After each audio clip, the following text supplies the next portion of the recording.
虫是地球上最多、最大量的生物族群，佢哋慢慢都有长长的身影，总是上岸到的目光。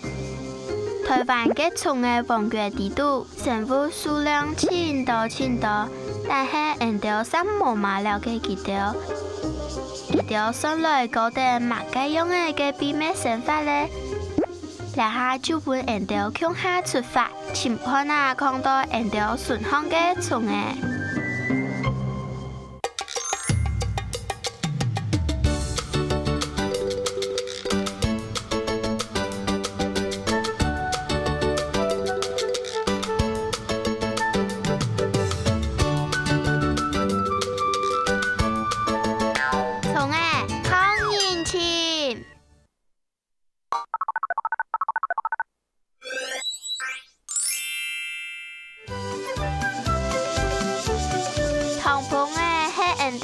接看得到嘅昆虫，唔管系好高嘅花叶，也系露顺嘅野花，慢慢都看得到佢哋无限嘅身影。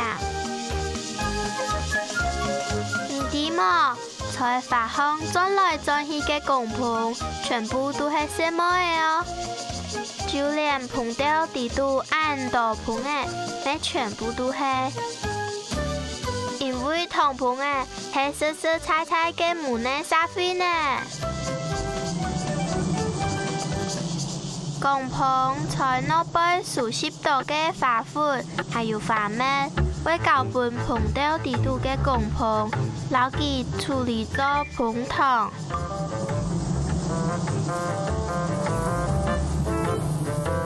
看碰到，你会发现大杂件都是流光型嘅，但是自然嘅都亲上空间嘅排列方法。故说糖棚是喺昆虫世界地度最厉害嘅建筑大师呢。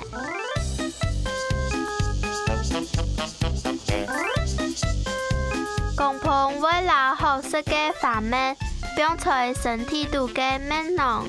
糖棚会运用身体度嘅转化酶，让花蜜转变成膨糖，带进膨到地度，搞本流苏嘅姊妹。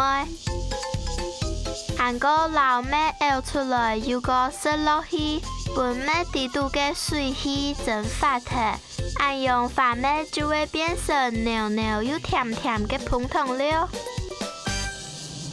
这糖棚嘅生法。是咩像想象的按摩小魔力呢？有风有很多游乐棚，是一条很主要的天体。当年秋天，总会有很多的游乐棚在棚道附近比来比去，请机会去找在那边做些嘅糖棚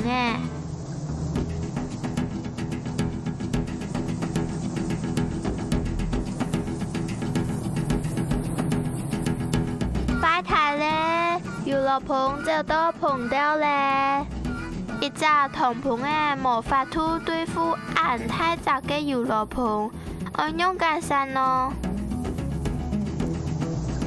两个时节，糖棚姊妹会做一下上来，团团包围游乐棚，更加嘅提高温度，一直到游乐棚本佢哋休息。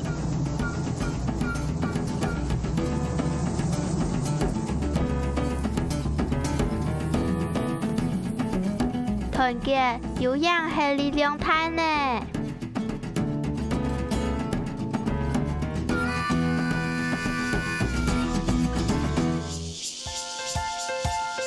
下一摆，那些在花丛间读到两条小糖棚是唔好搞错几条采花蜜嘅石头哦。